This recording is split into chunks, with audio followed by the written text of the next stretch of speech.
Madame, Messieurs, très heureuse de vous retrouver dans le cadre de votre émission Dites-nous la vérité qui essaye de parler, d'analyser avec un invité l'actualité dominante de l'heure ici en République démocratique du Congo. Et l'actualité, elle est loin d'être ennuyeuse dans le pays de Félix Tshisekedi entre la dissolution annoncée de certains partis politiques, les pourparlers à Doha et aux États-Unis, l'affaire mise à la retraite anticipée de Jules Alinguete, pour vous dire que l'actualité ici est abondante et nous essaierons d'analyser cela, d'aborder cela dans le cadre de cette émission. Et j'ai le plaisir de retrouver quelqu'un que vous connaissez certainement, Thierry Monsenepo. Bonjour et bienvenue. Bonjour, merci madame. Je dis, c'est une particularité parce qu'ils sont très peu, de moins en moins, des personnalités qui appartiennent à l'Union sacrée, qui aujourd'hui arrivent à s'exprimer. C'est quoi ces silences? Il n'y a pas de silence. Les gens s'expriment. Dernièrement encore, j'ai suivi le secrétaire général et président AI de l'UDPS, Augustin Kabouya. J'ai suivi le secrétaire exécutif de l'Union sacrée, le professeur Mbata. Des monologues. Moi, je parle vraiment d'avoir des émissions. Ils fuient. Ils veulent plus venir débattre ou échanger sur le plateau, Attendez, parler. On se dit, mais... Pour éviter quoi? Quel est le sujet qui importunerait? Mais c'est ce qu'on se pose comme question. Non, il n'y a pas de sujet qui importunerait. Et ils veulent plus une communication qui est verticale, quoi. Je pense que c'est peut-être une question d'option. Il y a, c'est vrai, à un moment, l'importance de faire des communications plutôt que de faire des échanges. Mais ce n'est pas... D'éviter la contradiction, d'éviter à ce qu'on puisse vous opposer, vous mettre en face de vos contradictions aussi. Mais attendez, l'homme parfait n'existe pas, donc la contradiction par rapport à soi-même, ça peut exister. Mais la contradiction par rapport aux convictions qui sont les nôtres et ceux que l'on soutient, je ne vois pas pourquoi quelqu'un éviterait de venir en parler. Il n'y a pas de fuite en avant. Vous dites éviter d'en parler, mais comment on explique ce silence? Je commence déjà sur le premier point, des pourparlers de Doha. On en parle, on parle pratiquement pas. On ne sait pas de quoi on discute, de quoi le gouvernement congolais est en train de discuter avec ce qu'il qualifiait hier des pantins. Ce silence-là doit nous troubler. D'abord, il faut comprendre, madame, que un gouvernement ne peut pas communiquer à tout moment sur des matières aussi sensibles que les matières sécuritaires. Il est ici question de la vie des Congolais. Et donc, pour éviter à ce qu'il y ait des torpillages, qu'il y ait des contre-communications ou des communications contre-productives, le silence sur les avancées est important. Mais cela ne veut pas dire que le gouvernement ou ceux qui sont aujourd'hui attelés à cette tâche ne vont pas se mettre au devoir de redevabilité. Le moment arrivera. Donc là, on observe. Aussi... Et puis après, ils viendront nous demander de juste endosser, c'est ça? Non, mais attendez. Il n'y a pas de juste endosser. Il y a des process qui concernent les positions que le pays doit prendre pour aller dans un sens ou dans un autre. Il y a plusieurs strates. Il y a le Conseil des ministres, où les comptes rendus sont rendus publics. Il y a le Parlement congolais. Le compte rendu, les conseils de ministres, on n'en parle même pas parce qu'il y a qu'à regarder, à suivre le dernier compte rendu du Conseil de ministres. Il n'a nullement été question des pourparlers de Doha. Donc, même au Conseil de ministres, on n'en parle pas. Oui, le moment viendra. C'est pour vous dire, madame, que pour l'instant, il faut d'abord laisser la chance aux discussions. Parce que le problème est le suivant. Il y a des Congolais, mais qui malheureusement ont accepté à un moment donné de servir l'ennemi pour être des têtes de pont de son agression en République démocratique du Congo. Il y a le gouvernement congolais qui s'est refusé d'étendre la guerre pour protéger la vie des civils. Il y a la communauté internationale, les États-Unis en premier, mais aussi les instances africaines, qui ont poussé à ce que le gouvernement puisse discuter de manière directe avec les protagonistes. C'est tout à fait normal qu'à un moment donné de ces discussions, qu'il y ait un silence pour donner la chance à ce qu'il n'y ait pas des communications qui iraient à l'encontre de ce qui est fait. Parce que, madame, il y a aujourd'hui certaines personnes qui sont tristes, qui sont déçues du fait que la guerre ne s'est pas étendue sur l'ensemble du territoire national. Parce qu'il y a des gens qui sont des pêcheurs en eau trouble. D'ailleurs, d'autres qui sont déçus du fait que la guerre n'est pas retournée, cette guerre est retournée au Rwanda aussi. Mais attendez, ce que le Rwanda vit aujourd'hui sur le plan économique, vous pensez que ce n'est pas une guerre? Ce que le Rwanda subit aujourd'hui sur le plan social, vous pensez réellement que ce n'est pas une guerre? Pourquoi vous prenez au pied de la lettre une pensée qui aujourd'hui est en train de se matérialiser? Parce que ce sont les Congolais qui meurent quand c'est le Rwanda qui agresse. Ce ne sont pas les Rwandais qui meurent quand c'est une guerre économique. Mais bien entendu. Mais vous savez également que les ripostes de notre armée ont occasionné énormément de morts dans le chef de cette pauvre population manipulée par un dictateur. Donc, vous devez comprendre, madame, qu'à l'heure actuelle, il faut donner la chance aux échanges qui sont en train de se passer. Et si il y avait des communications qui disaient déjà qu'il y aurait des rencontres à Doha et qu'il y avait une action qui était menée aux États-Unis, les pêcheurs en eau trouble allaient tout faire pour faire en sorte que ça ne réussisse pas.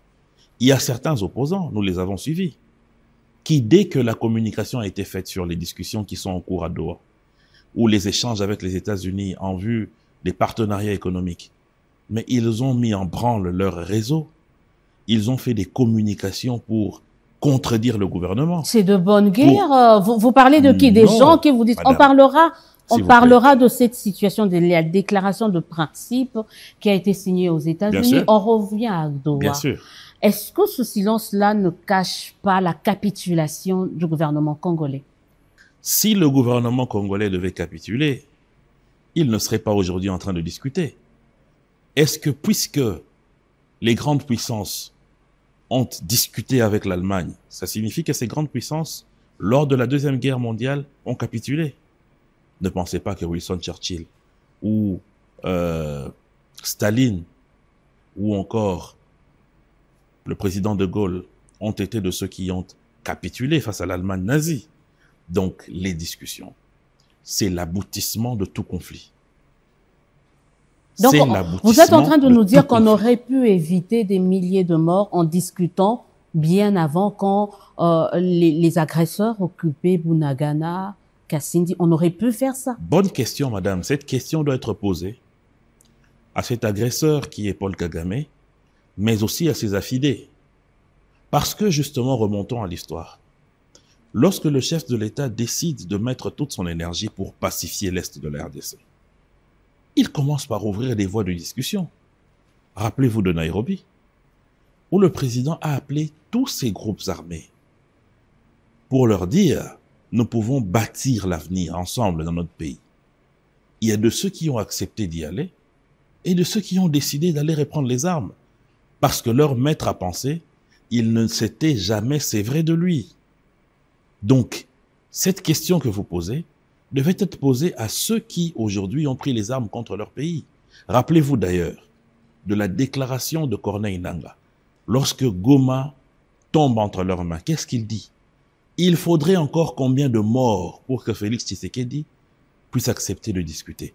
Donc, ça signifie que c'est une bande de croque-morts pour qui il faille nécessairement mettre à terre les Congolais pour arriver à faire entendre leur voix. Et est-ce qu'il n'y a pas une responsabilité partagée aussi? Parce qu'aujourd'hui, il n'y a ni Nairobi, ni Luanda, il y a Doha, où Nangaa, vous venez de le citer, demander des discussions directes, et c'est ce qui se fait à Doha. Donc certains risquent de dire, si on avait ces discussions directes avant, on aurait pu éviter justement ces morts. Pourquoi attendre qu'il y ait des morts pour ensuite accepter des discussions directes? Madame, d'abord, il faut accepter un principe. C'est qu'il n'est pas question qu'il y ait de responsabilité partagée. Lorsque votre corps est agressé par les microbes du paludisme, ce n'est pas vous la responsable. C'est le paludisme qui vous agresse, qui agresse votre organisme. J'ai pas su me protéger, j'ai pas utilisé le moustiquaire, j'ai pas utilisé une sorte d'antiseptique, donc je suis en partie responsable. J'ai pas assaini mon environnement. Si l'anophèle femelle, vous n'avez pas des yeux microscopiques, si l'anophèle femelle vous pique pendant que vous êtes dans un supermarché et qu'il vous inocule cette maladie ou ce virus, ce n'est pas de votre responsabilité. Donc il faut faire un distinguo, de un. De deux, le gouvernement congolais, madame, vous êtes l'une des meilleures journalistes de notre pays, a toujours répondu présent lorsqu'il fallait discuter. Vous venez de citer tous ces processus de paix. Nairobi, Luanda, Union africaine, SADC. Le gouvernement congolais a toujours répondu présent. Mais maintenant, posez la question si les autres ont eu cette même volonté. Donc la responsabilité que vous voulez aujourd'hui attribuer de manière partagée entre le gouvernement et les agresseurs, il faut en totalité jeter cela sur les agresseurs. À votre avis, pourquoi aujourd'hui ces agresseurs décident, selon vous, de parler enfin et directement avec le gouvernement congolais? Mais parce que leur calcul était simple, madame. Il y avait des charançons dans le fruit qui étaient les relais de ceux qui étaient à l'étranger et de ceux qui étaient en train de téléguider les choses depuis Kigali. Il fallait faire tomber le pouvoir de Félix Tshisekedi. Il fallait même au besoin l'éliminer physiquement. Vous avez des accusations graves. On n'a jamais entendu quelqu'un affirmer cela. Je vous dis la vérité, parce qu'il y a des éléments qui renseignent aujourd'hui des individus qui ont été interpellés ici à Kinshasa et même dans d'autres coins du pays ou dans leurs téléphones, dans leurs ordinateurs portables, les plans d'atteinte à la sûreté de la vie de notre autorité suprême sont là. Et justement, c'est grâce au travail qui a été fait par les renseignements militaires, les renseignements de la police, l'ANER, le Conseil national de sécurité, qui a permis à ce qu'on puisse démanteler ce réseau qui était les charançons dans le fruit. Dès que ce réseau a été désactivé, ils ont compris que la marche triomphale qu'ils avaient calculée comme celle de Mouzé ne pouvait plus être faite parce que les Congolais n'adhéraient pas à leur vision.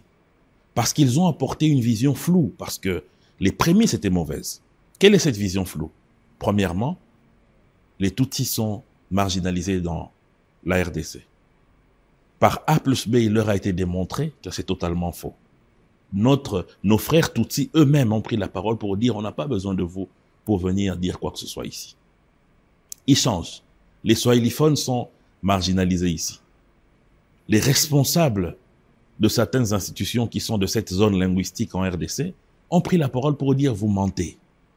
Et puis ils disent non parce que il n'y a pas de supermarché dans l'est de la RDC. Ensuite, les enfants dans certaines écoles ici n'ont pas de toboggan. Ils ont parlé de la gouvernance. La gouvernance de l'actuel régime qui, selon eux, poserait problème.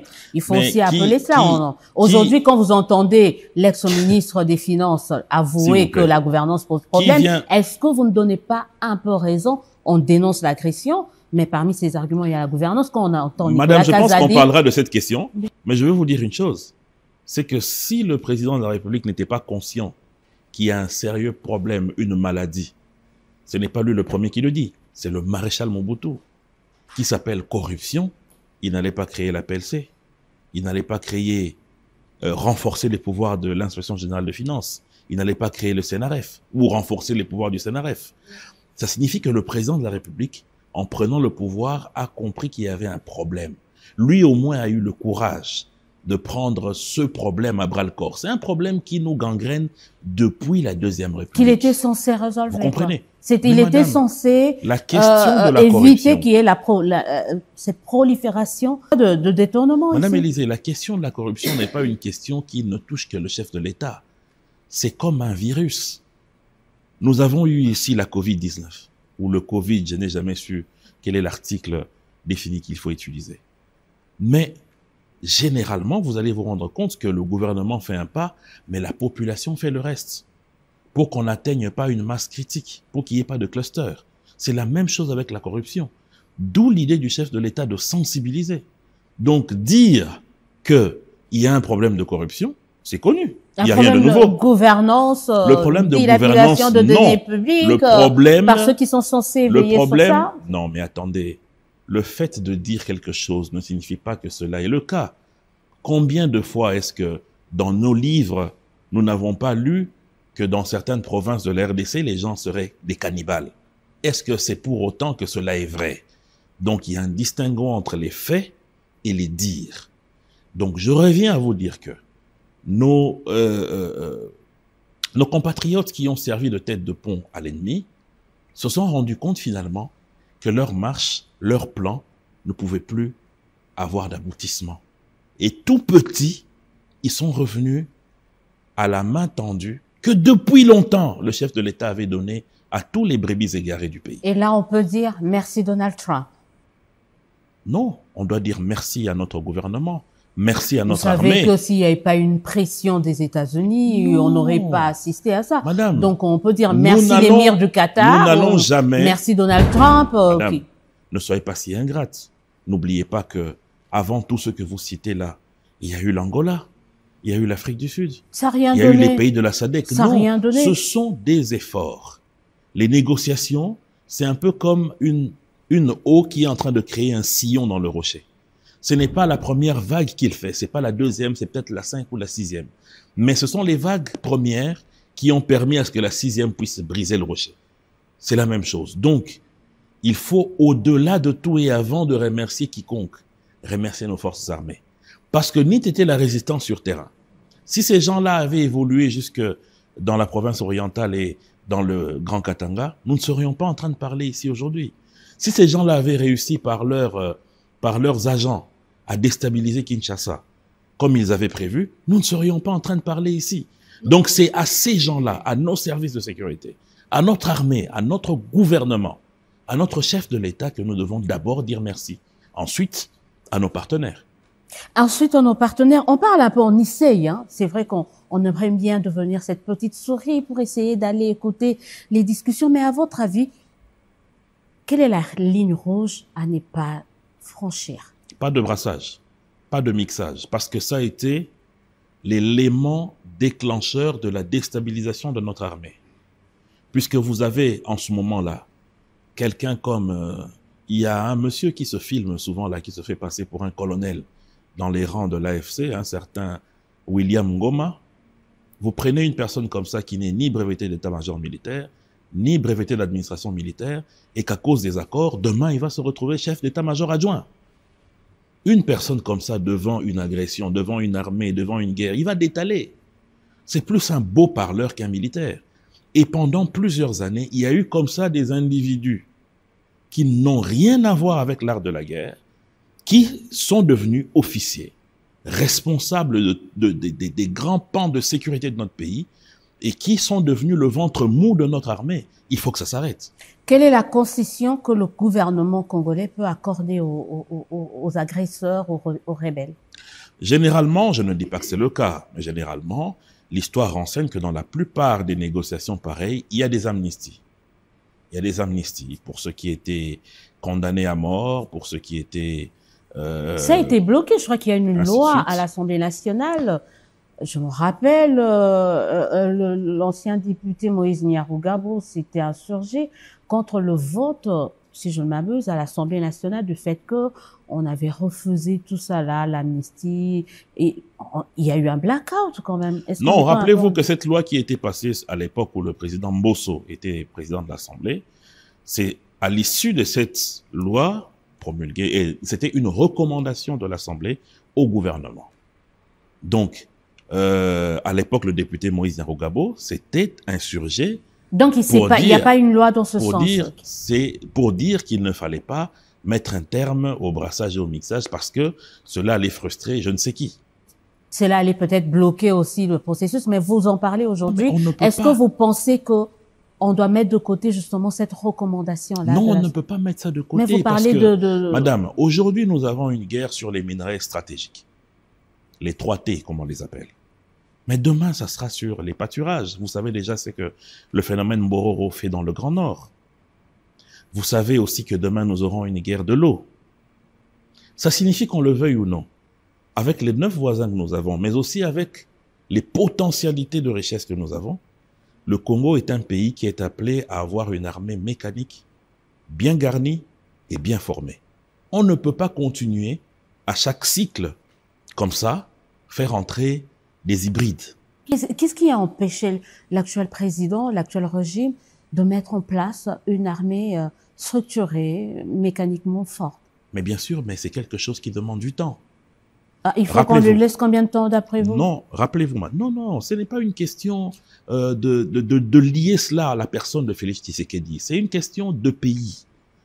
Ça signifie que Félix Tshisekedi a trouvé une armée à un niveau. Ce niveau, aujourd'hui, pose problème. C'était pas un bon niveau. Mais bien sûr que non. Nous étions la 10e armée d'Afrique. Oui, sur les... Un peu organisé, avec des colonels forts, avec des généraux formés quand même. Bien sûr. Qui ont réussi à mettre fin à la guerre, la énième, l'autre agression de M23 quand même. L'opération Pomme Verte ou Orange. Non, l'opération Pomme Orange a été menée par notre armée avec l'appui de la brigade spéciale des Nations Unies. Pourquoi on le fait pas maintenant? Vous comprenez? Pourquoi on le fait pas maintenant? Pourquoi on ne déloge pas ces gens-là? S'il vous plaît, madame. Il faut savoir une chose. C'est que le président Félix, quand il prend le pouvoir, il y a eu remise et reprise. Il y a des éléments qui lui ont été transmis, qui ont été transmis à son administration. Mais après certaines vérifications, il y a des nombres de militaires à certains endroits qui ne correspondaient pas à la réalité. À certains endroits. Sans compter le fait qu'il y avait même des problèmes liés à l'âge de certains militaires, qui malheureusement avaient atteint l'âge de la retraite, qui ne pouvaient plus utiliser tout ce qu'il faut comme artillerie, comme nouveauté qu'il y a dans l'armée. Et le président a commencé par des formations. Je connais personnellement des jeunes qui sont allés être formés au Maroc notamment. La loi sur la programmation militaire, c'est des éléments qui vont, à moyen terme, permettre à ce que nous puissions avoir une armée réellement mécanisée. Donc, les recrutements qui sont aujourd'hui portés par la plupart d'entre nous. Qui est fait aussi à l'emporte-pièce, tout le monde devient recruteur pour l'armée, un ministre de transport. C'est une question de mobilisation. Mais tout le monde recrute, quoi. Ce ne sont pas des Congolais? Ça se passe comme ça pour une armée qui se veut sérieuse? Mais attendez, le problème est... On y met du sérieux, même dans le recrutement déjà. Madame, le problème est celui-ci. C'est que depuis l'époque du maréchal Mobutu jusqu'à aujourd'hui, il y a une certaine image que les gens ont gardée par rapport à l'armée de notre pays. C'est la répression, c'est la souffrance, c'est le laisser pour compte, encore qu'il y a beaucoup de réalités qui sont vérifiables là-dedans. Et donc, il fallait dire aux jeunes, venez dans l'armée. Pourquoi? Parce que maintenant, vous avez des soldes réguliers. Maintenant, vous avez des hôpitaux qui sont modernisés pour vos soins de santé. Maintenant, vos dépendants ne vont plus être dans la rue. Maintenant, vous êtes alignés sur les processus de retraite avec le SENSAP. Maintenant, vous avez des équipements qu'il faut.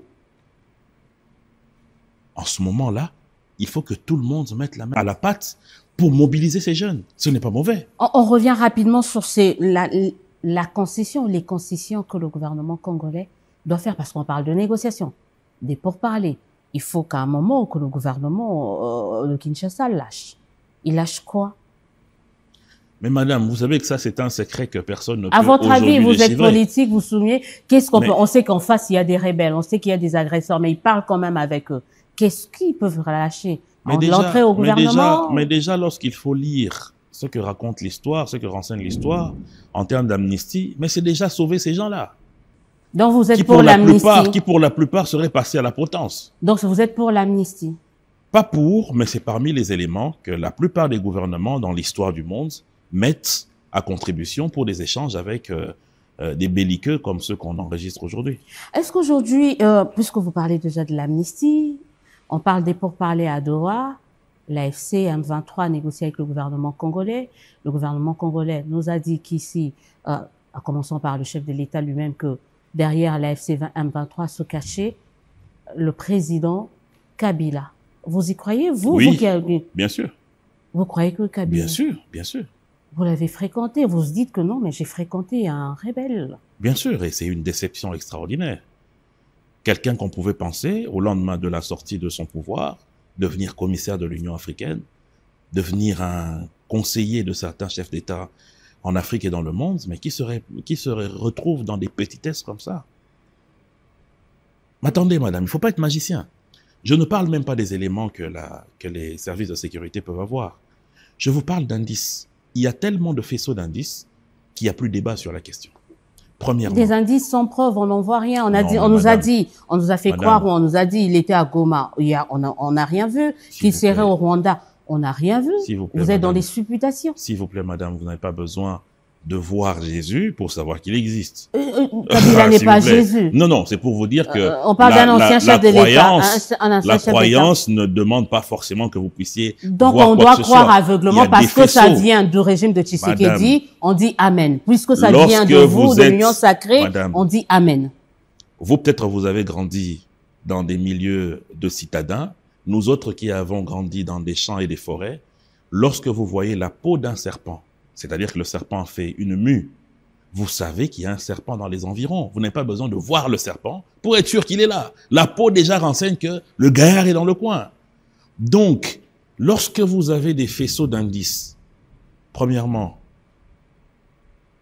depuis que cette agression a commencé, aucune déclaration qui va dans le sens de condamner le Rwanda, l'agresseur. C'est pas une obligation, c'est pas aussi Deuxièmement, constitutionnel que je sache. S'il vous plaît. Deuxièmement, l'homme accepte de briser le silence qui lui est imposé par la loi sur les anciens chefs de l'État pour stigmatiser l'action de certains pays africains qui sont venus en appui à la République démocratique du Congo pour résister à une agression. Troisième élément, le plus grand fournisseur en hommes, en pensée, en édito, en idées de l'AFC et consorts, c'est le PPRD. C'est le parti de l'ancien chef de l'État.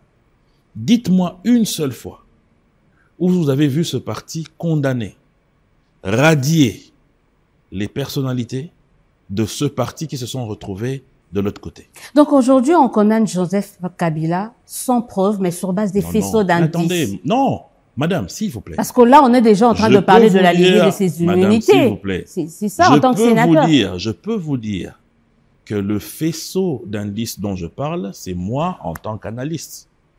Mais les éléments de renseignement que les services ont, si l'on demande les levées des immunités, vous allez être informé de cela lors du procès, si le Congrès lève ses immunités. Donc c'est pour vous dire que moi, j'analyse sur base des faits. Mais vous êtes déjà convaincu au regard de ce que vous analysez. Pour vous, Kabila a trahi, Kabila est un, entre guillemets, terroriste, mais Kabila est un rebelle qui s'est attaqué à sa nation. Tous ceux qui se sont mis ensemble avec ceux qui ont fait le carnage de Goma, ce sont des terroristes. En pensée, en action et en parole. Mais certains vont bénéficier de l'amnistie. Pourquoi pas, entre guillemets, on ne met pas la de la guerre. Mais justement, pourquoi, d'un côté, on ne dit pas que ça va se faire, mais on suppose au regard de l'histoire de notre pays que certains bénéficieront certainement d'une amnistie. Donc, pourquoi continuer de poursuivre ou de vouloir la levée des immunités des gens ou condamner des personnes qui après vont être amnistiées?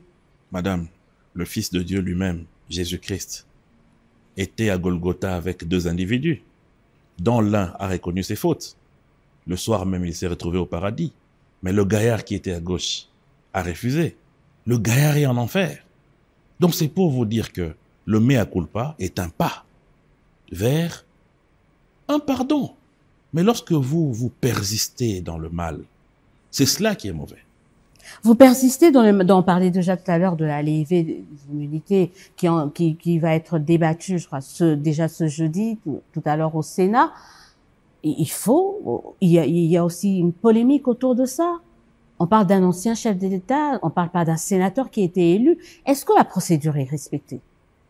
Je sais que vous n'êtes pas avocat, mais... Non, madame, mais il faut savoir que ceux qui sont aujourd'hui au Sénat, ceux qui sont aujourd'hui au Parlement, qui vont siéger autour de ce congrès pour la levée de ces immunités-là, connaissent la loi parce qu'ils sont ceux qui font ces lois. Et donc, d'autre part, si la procédure n'est pas respectée, la personne incriminée aura tout le loisir de rejeter ces levées d'immunité. Encore faudrait-il qu'il rentre par la grande porte ici au pays. On voit qu'il y a des opposants à qui on ne veut même pas remettre des passeports. On en est là ici au pays. On est habitué à ce genre de chantage. Hein. Ce sont des faits. Nous parlons des faits. Non, s'il vous plaît, madame. On parle de faits. Aucune 17 mois ambassade. que Moïse Katumbi attend. La demande a été formulée à quelle ambassade? À chaque fois que vous allez pour faire une demande de passeport, n'est-ce pas qu'on vous donne un récépissé? Où est son récépissé? Cette victimisation-là à la maternelle, on est fatigué. Quand il s'agit de Moïse Katumbi et des opposants, on demande des preuves. Quand on vous demande les preuves de la présence de Joseph Kabila à Goma et au Rwanda, vous commencez à nous parler de faisceaux d'indices. C'est ça aussi, le caractère un peu... Bah oui. Ce n'est pas une question de caractère de quoi que ce soit. Bah oui. Nous parlons de deux choses Il y a différentes. des faisceaux d'indices. Il y a le communiqué de Katumbi aussi. Lorsque vous entrez à Goma par le Rwanda, vous l'avez vu. On va vous donner un visa lorsque vous êtes complice de ceux qui prouve déstabilisent qu'il le était pays. à Goma? Mais lorsque vous allez pour demander un passeport, on vous donne un récépissé. Non, mais on dit qu'est-ce qui prouve qu'il était à Goma? Parce qu'on ça. reproche à Kabila d'avoir été à Goma via le Rwanda. Non, mais personne moi je ne dis, est-ce que quand je vous ai cité ici les faisceaux d'indices, je ne vous ai pas parlé de Goma. Ça c'est un fait nouveau. Moi je vous parle de ce qui s'est passé avant. Retenons même une seule chose seulement. Oublions le reste. Même si c'est vrai d'ailleurs. Comment est-ce que des armées des pays amis viennent soutenir votre pays pour éteindre le feu? Vous leur dites, s'il vous plaît, partez. Et comment expliquer que ces armées ont obéi? Parce qu'ils sont partis. Obéi, non. Sami Diarsi est parti. Obéi, non. C'est des armées qui avaient des missions. Mais lorsqu'il y a ensuite des processus de paix qui sont initiés par l'Union africaine et donnés en responsabilité à l'EAC et à la SADC, en ce moment-là, il n'y a plus lieu de continuer la belligérance. On crie à l'acharnement de Kabila, mais également de certains en tout cas, crient à l'acharnement de Joseph Kabila, mais aussi de son parti. Le PPRD fait partie de 4 partis politiques dont la dissolution a été demandée par le ministère de l'Intérieur. C'est une bonne chose ou c'est un recul démocratique? Ce n'est pas un recul démocratique. Le recul démocratique, c'est un parti politique qui sert des réservistes à une agression. Le recul démocratique, c'est un parti qui dit que maintenant, nous allons avoir des actions beaucoup plus ouvertes et non plus clandestines. De quelles actions parle-t-on? Le recul démocratique, c'est un parti à qui on dit, on vous interdit d'œuvrer, venez discuter avec le ministère de l'Intérieur, mais vous narguez l'autorité et vous dites qu'on s'en fout des décisions de mesures conservatoires prises par le ministère de l'Intérieur parce que nous, on est dans notre République, nous, on fait ce qu'on veut. C'est cela le recul démocratique. Et lorsque maintenant l'autorité prend des mesures définitives, c'est en ce moment-là qu'on dit recul démocratique. Il faut être cohérent, il faut être logique. Est-ce que pourquoi sanctionner tout un parti alors que nous sommes dans un pays où il y a l'individualisation d'une peine? Si quelqu'un dans ce parti a fauté, vous pouvez pas sanctionner tout le monde dans ce parti. On en fait quoi des militants du PPRD parce qu'il en existe? Qu'est-ce qu'on a fait des militants de Mukungubila lorsqu'il a pris la décision d'attaquer la RTNC? C'est pas forcément il y avait un bon poignet exemple. de personnes, il y avait qu'une poignée de personnes qui avaient décidé de le faire.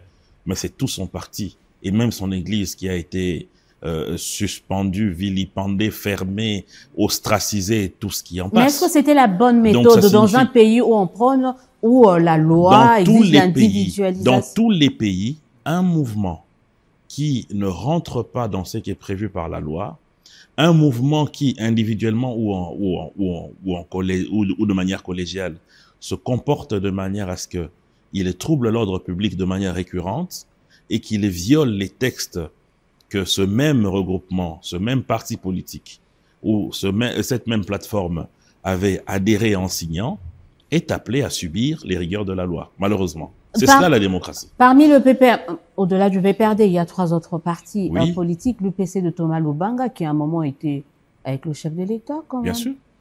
Judas était avec Jésus. Ça n'a pas empêché qu'il ait trahi. On retrouve autour du président beaucoup de Judas, quand même.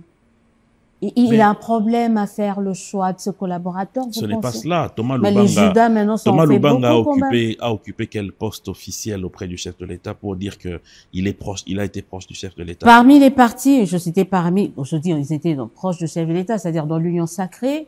On a vu Corneille Nangaa, dont le parti était également dans l'Union sacrée. Non, il y a également Franck Diongo, qui est un proche.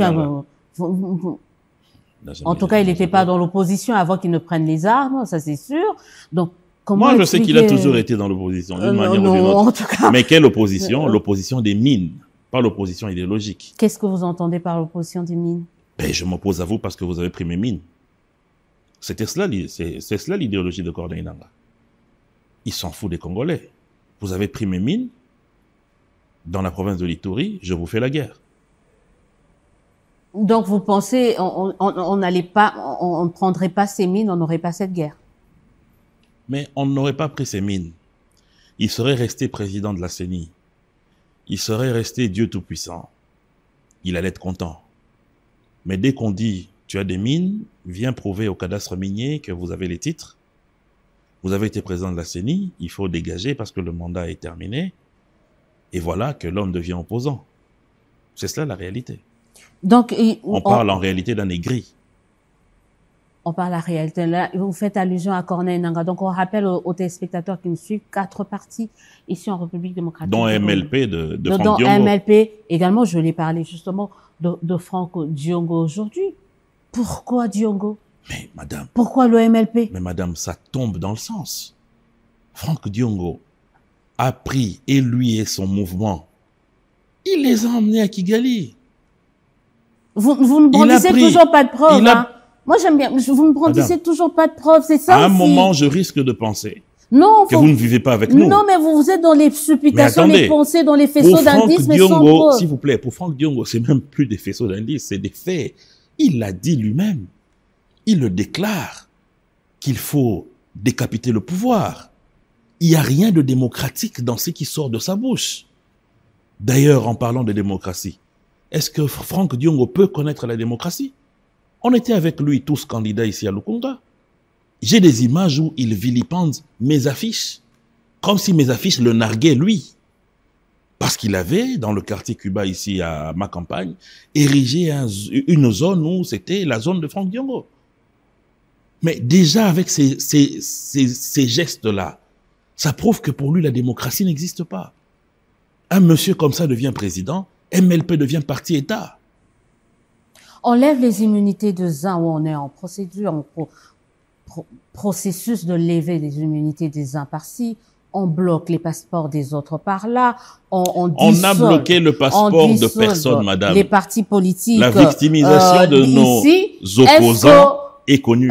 Est-ce qu'aujourd'hui, la cohésion est encore possible quand on regarde ce dont les opposants sont en train de subir ici au pays? Vous venez de citer 10 cas. À ce que je sache, madame, nous sommes 120 millions de Congolais. Si vous devez vraiment lier la cohésion nationale à ces 10 individus qui, du reste, sont des négationnistes, sont des experts, mais pour eux, rien n'est bon. Rien n'est bon. Parce que vous pensez que qu'est-ce qui est bon au pays actuellement? Non, c'est une question. Qu'est-ce qui est bon? Ils disent qu'il n'y a pas quelque chose de bon. Vous dites qu'il y a des choses bonnes. Okay. Qu'est-ce qui est bon au pays? Vous leur parlez de la gratuité de l'enseignement, pour eux, ça n'existe pas. Vous leur parlez des soldes des militaires et des policiers, ils disent que ce n'est pas vrai. Vous leur dites finalement que il y a un travail qui est fait avec le service national, pour eux, c'est du saupoudrage. Vous dites qu'il y a un travail qui est fait pour réarranger les routes qui étaient détruites. Il y a la construction de la rocade. Pour eux, c'est du n'importe quoi. Est-ce qu'ils sont pas dans leur rôle de négationnistes? Non, mais est-ce qu'ils sont pas dans leur rôle d'opposants, de dire qu'on peut mieux faire, madame, de dire que ça n'a pas été bien fait? Bien sûr. Il y a certes la gratuité, mais il y a encore des enfants. Vous avez raison. Ils sont dans leur rôle. Venez dire, je ne suis pas d'accord avec la gratuité, de la manière dont cette gratuité est faite, mais moi, je proposerai à la place ça. Vous déclinez un programme. Mais lorsque pour vous, même quand on vous dit, il y a le soleil, non, il fait noir. Il y a la lune, non, c'est Mars. Il y a le fleuve, non, c'est un lac. Vous êtes carrément un négationniste. La cohésion, donc pour vous, elle existe? Madame, s'il vous plaît, je vous dis que la cohésion nationale existe. Les Congolais sont en cohésion. Maintenant, vous avez étiqueté 10 individus, ou une dizaine d'individus, qui œuvrent dans la victimisation et le négationnisme. on ne peut pas dire qu'il n'y a pas de cohésion parce qu'on ne répond pas à leurs caprices. S'il y avait la cohésion, pourquoi le président a donné une mission au conseil spécial, à son conseil spécial en charge de sécurité? Très bien. En vue de quoi exactement? En vue de la création d'un gouvernement d'union nationale qui permettrait de converger les idées autour de la solution à donner pour la déstabilisation récurrente dans l'Est de notre pays. Pourquoi on aura besoin d'un gouvernement de cohésion? Pourquoi un gouvernement dit on va pas faire ce débat sur ce mot, on sait que l'Union nationale... C'est bien déterminé, la mission est bien claire. Il n'y a pas de crise de cohésion en République démocratique du Congo. Madame, je répète que nous sommes 120 millions de Congolais. Et il n'y a pas de problème de cohésion entre nous. Il y a des individus qui ont besoin de se retrouver. Vous êtes dans le déni, parce que vous savez qu'aujourd'hui, il y a par exemple les Kassaïens qui ont du mal à rester dans le Katanga. Vous savez que les gens du Bandundu, je peux autant citer, vous savez qu'il y a des conflits ethniques un peu partout. Et vous me dites qu'il n'y a pas un problème de cohésion, comme si au milieu de 450 ethnies, tout se passait normalement. Est-ce que vous n'êtes pas dans le déni? Madame, je pense que vous avez beaucoup voyagé. Vous avez notamment vu ce qui se passe dans la première démocratie du monde, ce qu'on appelle les États-Unis. Quand vous êtes un Texan, vous voyez comment les Texans se comportent. Pour eux, les gens qui viennent du Nord, notamment de New York et de Washington, sont des Américains, des sémis-Américains. Et qu'au Texas, il faut être un cow-boy, un homme des champs, un homme des moyens, un homme capitaliste. Ça veut dire que les petits problèmes d'adaptation sociale ou d'intégration peuvent exister. Nous sommes dans un pays où les gens se sont tués avec des machettes, qui continuent à s'entretuer avec des machettes. C'est des choses que nous devons condamner. Ça, on ne voit pas ça aux États-Unis, au Texas. C'est des choses que nous devons condamner. Mais je vous dis que lorsque vous creusez ce genre d'attitude, vous allez vous rendre compte que, en liminaire, c'est des manipulations. Les gens qui veulent déstabiliser le pays, ça n'a rien à voir avec des Congolais. On rappelle que ça dure depuis 30 ans. Qui vivent paisiblement. On rappelle ça n'a rien à voir avec les Congolais qui vivent depuis 30 ans qui vivent paisiblement. Ça dure depuis 30 ans et certains espéraient qu'avec l'avènement de Félix Tshisekedi, on n'allait plus du tout entendre parler de tout cela, mais malheureusement. Justement, ça signifie que nous devons nous réveiller. Ça n'a rien à voir. Moi, j'ai toujours dit qu'il y a des problèmes qui ne regardent pas que le chef de l'État. C'est nous-mêmes aussi, population. Parce que dans nos familles, est-ce qu'on a encore des familles monoethniques? C'est cela aussi la cohésion. Moi, dans ma famille, par les mariages et par d'autres liens, il y a des Baluba, il y a des Bakongo, il y a des Baswahili, il y a des Tétéla, il y a toute la mosaïque de la RDC dans nos familles.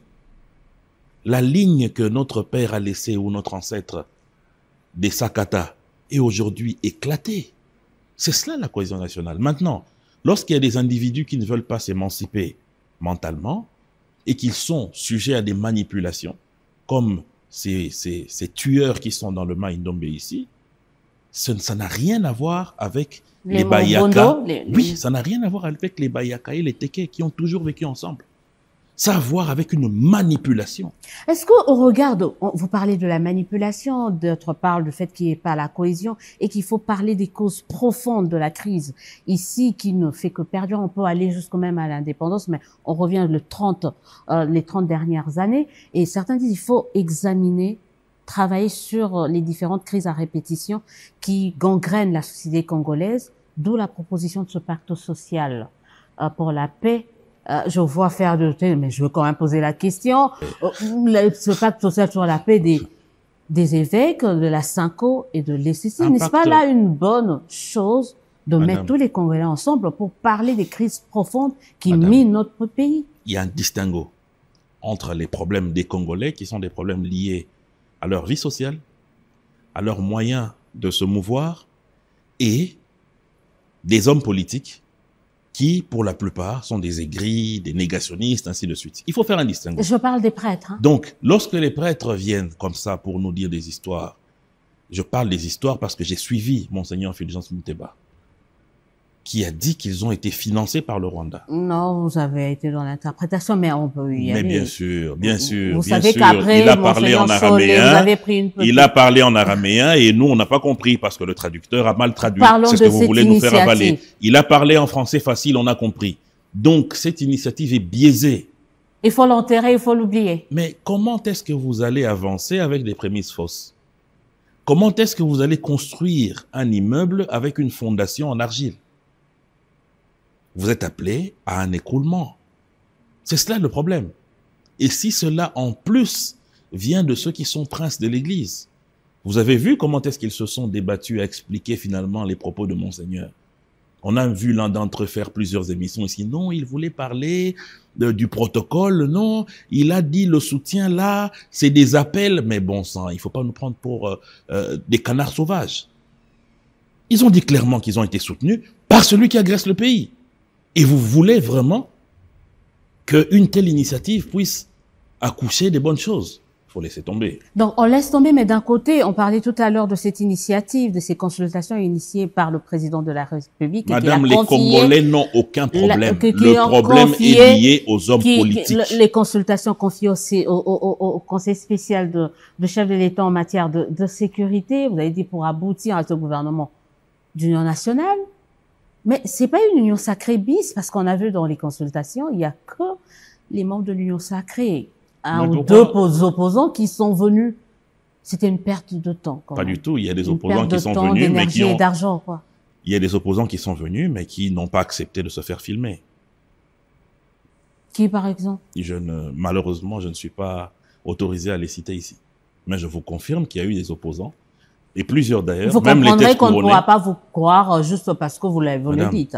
C'est pas parce que vous le dites que nous, on doit le croire. Même le Christ a été refusé par son propre peuple. Vous n'êtes ni Christ, vous venez de le dire, Madame, et vous ne venez pas de Jérusalem, vous venez pas de Nazareth. Vous venez pas de Nazareth, vous venez de... Le Fils de Dieu, on n'a pas cru en lui. Et moi, pauvre pécheur, j'accepte que vous ne me croyez pas. Donc, comprenez que nous, on ne croit que c'est que l'on voit. On ne croit pas des faisceaux d'indices. Bien sûr, madame. Qui, dans notre pays, risquent de... Vous ne voyez pas l'air, mais vous croyez que ça existe.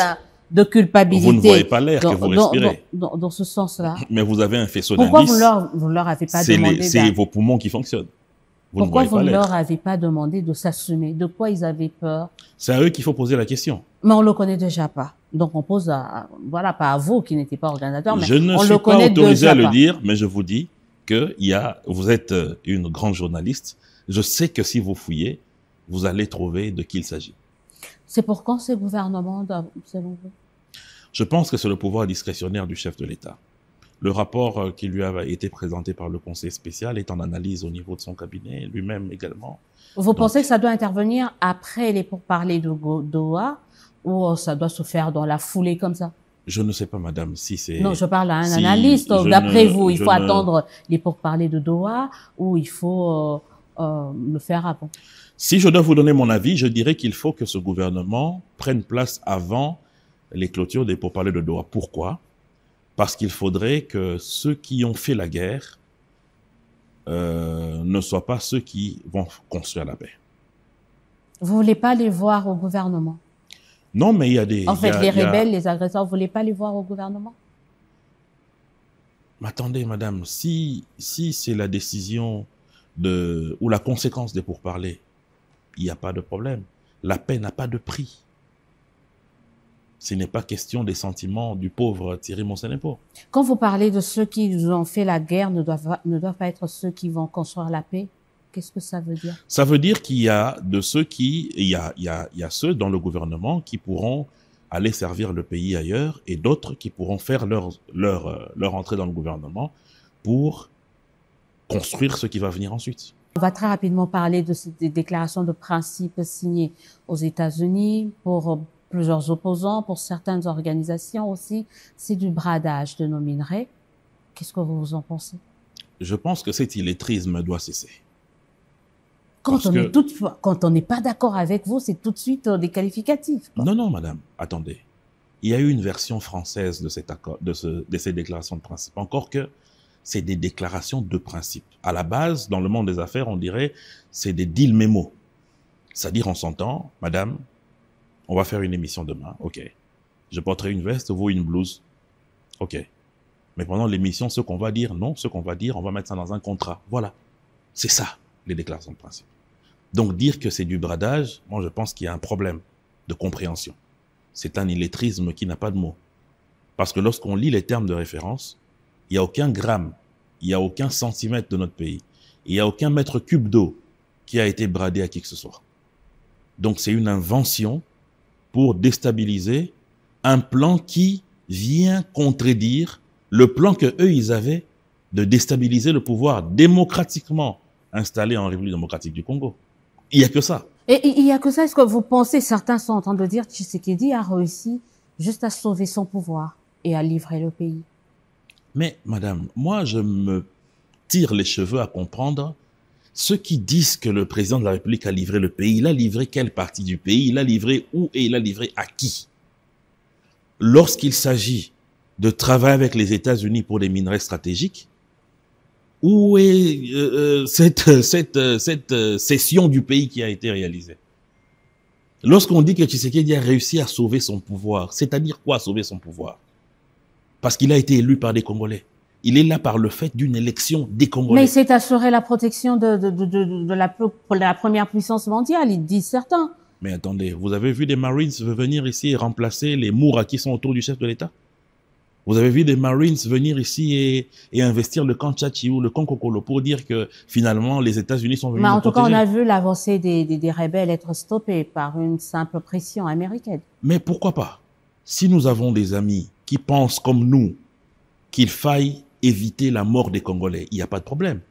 Mais dire que le chef de l'État a bradé nos richesses, mais qui a parlé des richesses là-bas? Qui a signé un contrat de cession? On annonce une signature justement de ces différents contrats entre la RDC et le Rwanda en présence du président américain. Certainement qu'il y aura beaucoup de chefs d'État aussi africains à Washington d'ici le mois de juillet, sauf imprévu. Est-ce qu'on doit procéder de la même manière qu'on procède avec les pourparlers de Doha, c'est-à-dire un peu en catimini, diront certains, ou est-ce qu'on doit jouer la carte de la transparence pour que chaque Congolais puisse savoir effectivement ce qui va être signé pour que des années plus tard, qu'on ne puisse pas dire qu'on a eu à signer justement un contrat Léona ou à parler de... Je ne vois pas le gouvernement signer un contrat en catimini. Pour quelle raison? Pour gagner quoi? C'est un contrat qui En tout cas, il y a des pourparlers qui se font en catimini. Oui, vous parlez bien des pourparlers.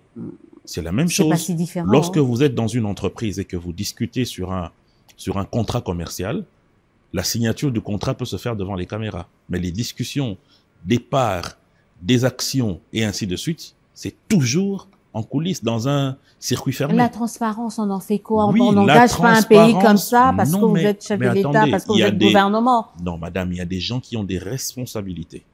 Leurs responsabilités, bien sûr, ne leur donnent pas le droit d'aller au-delà de ce que la loi ou le pays reconnaît au travers les ministères qu'ils occupent.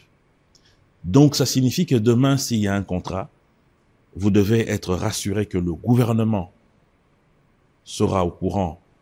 Le Parlement, qui est la représentation nationale, également, va émettre son avis. Donc, ça doit être avant. Mais bien sûr. Le Parlement doit être... Mais c'est normal.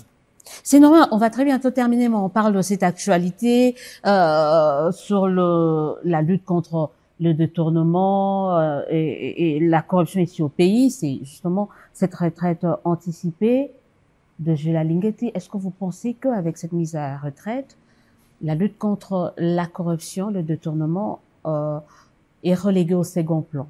Pas du tout, parce que il ne faut pas lier les actions d'un État au travers des individus que nous sommes. Julia Lingeti a été un bon chef de service. Il a incarné la vision du chef de l'État en ce qui concerne la lutte contre la corruption. Moi-même, en tant que mandataire, j'ai vu le travail qui est abattu par les inspecteurs des finances sous Julia Lingeti. Je peux vous assurer que nous avons eu la chance d'avoir un tel chef de service. Mais cela ne dit pas que son départ fait écrouler le château. Parce que celui qui aujourd'hui prend les commandes est l'un des fils maison de cette structure de lutte contre la corruption. Et pas les moindres. C'est parmi les inspecteurs les plus chevronnés, mais aussi les plus sévères. Qu'est-ce qui doit changer dans la méthode à Lingeti? C'est une méthode, faut pas qu'on se leurre. La méthode d'Alingeti a été un peu décriée par certains, mais aujourd'hui, il arrive, l'actuel inspecteur chef de service arrive. Qu'est-ce qui peut changer dans la méthode d'Alingeti? En ce qui me concerne personnellement, je n'ai pas de critique à émettre sur le travail qu'a fait Alingeti. C'est vrai que toute œuvre humaine a des failles, Mais je pense que la méthode Alinguet a été une méthode à la fois préventive, mais aussi éducative. Parce que finalement, la manière dont il a porté certains dossiers a permis à ce que les Congolais puissent se dire, tiens, il y a quand même moyen qu'il y ait la justice en ce qui concerne les deniers publics. Non, il faut quand même que nous puissions payer nos impôts. Parce que moi, je connais des sociétés qui étaient partenaires à l'État, qui ne payaient pas les impôts, qui n'avaient pas d'attestation fiscale, mais juste par les communications que l'Inspection générale des finances faisait, ils se sont rangés, ils ont payé leurs impôts et ils ont obtenu des attestations fiscales pour travailler avec l'État. Pour travailler avec l'État, et donc il doit s'inscrire dans la continuité. Pourquoi pas? Parce que la continuité, c'est quoi? C'est la lutte contre la corruption, c'est l'encadrement de l'argent du contribuable congolais et c'est l'enseignement de l'évitement de ce qu'il y a comme détournement et ainsi de suite. Une dernière question, parce que l'affaire a fait polémique. Quand vous avez entendu, par exemple, l'ex-ministre des Finances dire nous sommes un pays de jouisseurs, la jouissance, on se partage l'argent des projets, qu'est-ce que vous vous êtes dit? C'est que le travail, la lutte contre le détournement, la lutte contre la corruption le détournement, la corruption a encore des beaux jours devant lui quand on entend un ex-ministre des Finances dire ça. Madame, ce que vous posez comme question, c'est comme un prêtre qui reçoit un pécheur qui vient confesser, qui dit que j'ai fait de l'argent, j'ai été maraudeur, j'ai pris quelques pommes dans la cure juste derrière le couvent et ainsi de suite. Et le prêtre confirmerait que tous les paroissiens sont des voleurs. C'est celui qui est venu confesser qui est en train de parler de ses péchés. Donc pour vous, il revient à Nicolas Kazadi d'expliquer. Bien sûr, c'est une confession personnelle. C'est une confession personnelle parce que je ne suis pas en dehors de ce régime. Je suis mandataire en plus, mais je ne suis pas jouisseur. Vous êtes senti visé? Non, pas du tout, parce que... En tant que mandataire? Pas du tout. Lorsque un paroissien, un voisin paroissien, va chez le prêtre et avoue qu'il a commis des larcins. En l'occurrence, là-bas, c'était une prêtresse. Je ne me sens pas du tout attaqué. Au contraire, au sortir de sa confession, nous allons prier pour lui. Seulement prier? Mais attendez, parce que le prêtre lui-même va lui dire, va faire pénitence, va faire ceci, va faire cela. Je ne suis pas le prêtre. Le prêtre, c'est qui? C'est la justice congolaise. Donc il faut que la justice puisse se saisir de... Mais parce qu'attendez, madame, c'est des dénonciations et que sûrement le ministre connaît les jouisseurs et qu'il faut les citer pour les mettre hors d'état de nuire. Thierry Monsenepo, je vous remercie d'avoir répondu à notre invitation. C'est à moi de vous remercier. Je rappelle que vous êtes... Non, j'ai même pas eu le temps de vous présenter parce que je sais que vous connaissez, vous êtes analyste politique, voilà. Non, mais vous êtes PCA COBIL. J'aurais bien voulu aborder avec vous quand même aussi. Et ça bouge quand même au niveau de COBIL, ça bouge en bien, tout comme en mal. Il y a certaines affaires. Mais prochainement, on parlera. Vous voulez parler de cet article qui a parlé de 11 millions de détournements? Oui. Mais attendez, madame. Oui. J'ai même lu un article où on a dit que le nouveau pape était un buveur de Red Label parce qu'il y a une photo qu'on a retrouvée de lui lors de son passage ici au centre Nganda. Il y avait une bouteille sur sa table. Les réseaux sociaux et son tribunal sont à bannir finalement parce que nous avons plutôt parlé d'un déficit de 11 millions et non d'un détournement. Et ce déficit est principalement venu du fait que l'État n'a pas payé au cours de l'exercice 2024 le manque à gagner et il n'y a pas eu le paiement de la dette Transco. C'est aussi simple que ça. Il n'y a pas eu de détournement. Mais est-ce que vous avez des assurances de la part de l'État qui va vous payer? Oui, le ministre du portefeuille qui nous accompagne et celui des hydrocarbures nous rassure et nous accompagne également et celui de l'économie. Ce qui fait que, contrairement à 2024, 2025, les choses sont en train de très bien se dérouler. Mais on creusera un peu. On fera une émission spéciale où on parlera vraiment de ces secteurs. Parce que ça bouge, on parle également des détournements, on parle quand même des magouilles qui se font de ce côté-là. On en parlera. Thierry Monsenepo, merci. Ça serait avec plaisir. Merci d'avoir répondu à notre invitation. Merci aux téléspectateurs de plus en plus nombreux à nous suivre aussi bien sur BO1 mais également sur notre chaîne YouTube Élysée Odia TV. Je vous invite à vous abonner massivement et à suivre également massivement cette émission ou nos émissions sur BO1 Télévision. On se dit au revoir. À très très bientôt.